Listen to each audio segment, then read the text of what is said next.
So as I mentioned last week, we've talked about Star Wars logistics, and some people have asked me to talk about logistics from outside of the Star Wars universe, so I figured today we could discuss logistics within another franchise that I've talked about quite a bit on this channel. Let's talk about how the UNSC handled moving goods and required supplies around during the Human-Covenant War. I'm Colin, and this is Sci-Fi Deep Dive.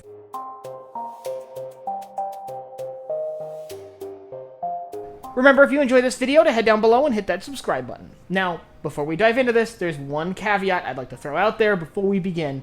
We don't ever see UNSC supply ships on screen, so most of the visuals here are going to be more vaguely attached to what we're talking about. I'm still going to try to get as much of that in as I can and try to keep things as relevant as possible, but we will be talking about things that are from books or obscure corners of the Halo universe, so things that we just don't see a ton of. So bear with me for B-roll on this, and let's just dive right in with how they moved troops. Now, this one is pretty easy, because we see UNSC forces deployed around during the Human-Covenant War quite frequently, actually.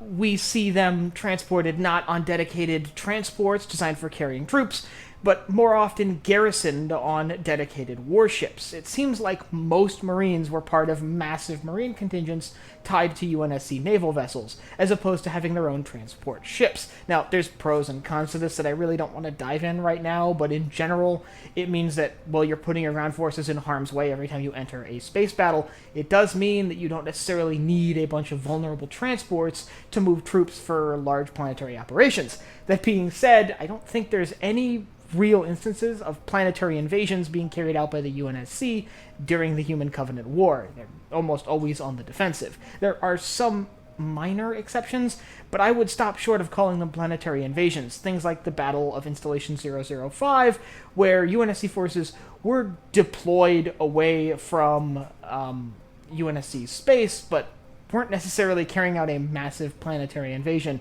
as much as a small expeditionary operation. So, for moving troops, it was as simple as just have a warship in the area. That warship can deploy troops to the ground via dropships like Pelicans, or larger dropships like the Albatross, or even single-occupant orbital insertion vehicles or Soyuz pods for ODSTs.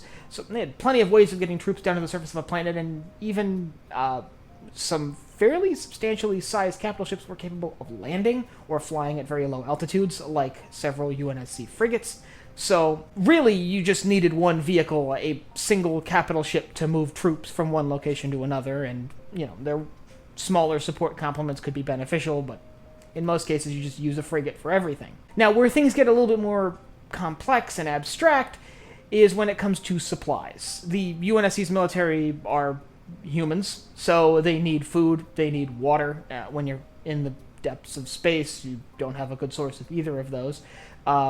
They need ammunition and other basic needs for human life. So how exactly did they move these things around? Well, the UNSC actually had an entire command structure for logistic operations. It was called, unsurprisingly, Naval Logistical Operations Command, and they handled the supply elements of the UNSC Navy. They moved everything from the troops around, which they would give orders to Navy warships, to keeping those troops supplied through regular supply shipments. Now, the ships involved in those supply shipments are a bit of a question mark, but we know that they were receiving commands from what is essentially one of the three major branches of the UNSC Navy, the others being Naval Command and Naval Special Weapons that operated things like the Spartan program. The history on Logistical Operations Command is a bit slim. There's really not a ton to talk about, other than the fact that they were there and were managing these supply routes. Now, it's likely that these supplies were moved on UNSC warships that were not serving as combat vessels, at least when you get close to the front, and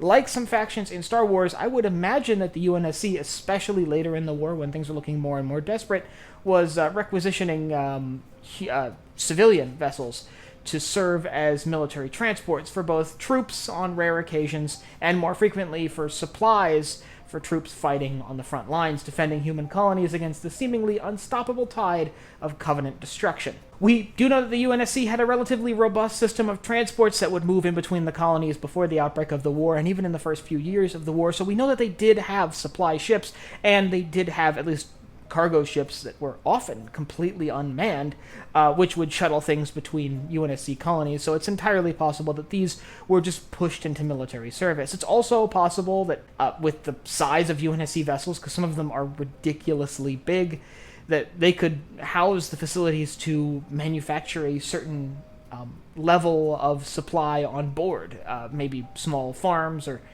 more advanced technology for manufacturing food and water and the bare necessities, which, by the way, still needs some raw resources. So where those raw materials come from is anyone's guess. They could be shipped in, they could be manufactured there. It's possible that there's no logistical network at all and everything they need is manufactured on these vessels, but I think that's a bit more unlikely. I think it's most likely that we're seeing supply networks working beyond our peripheral vision, where they're being used to ship goods to and from battlefields, primarily using civilian transports. All that being said, it's surprising that they rarely fall under an attack by Covenant forces, who seem to be focused on engaging large planetary targets and human military assets, which end up in the line of fire. It's sort of a key part of the generic Covenant planetary invasion. If you'd like to learn about what a pretty standard Covenant invasion of a planet would look like, I'll leave a link up here to a video I have breaking down the sort of baseline for what a planetary invasion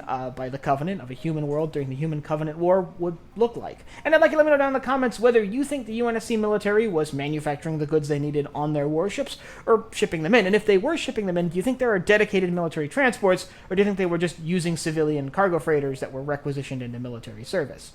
And if you have anything else you'd like to see me cover in Halo or anywhere else in science fiction, you can let me know down below in the comments. Last but not least, if you enjoyed this video, head down below, hit the like button, the subscribe button, and the bell icon so you get notified when I upload new videos. So for Sci-Fi Deep Dive, I'm Colin, and I will see you next time.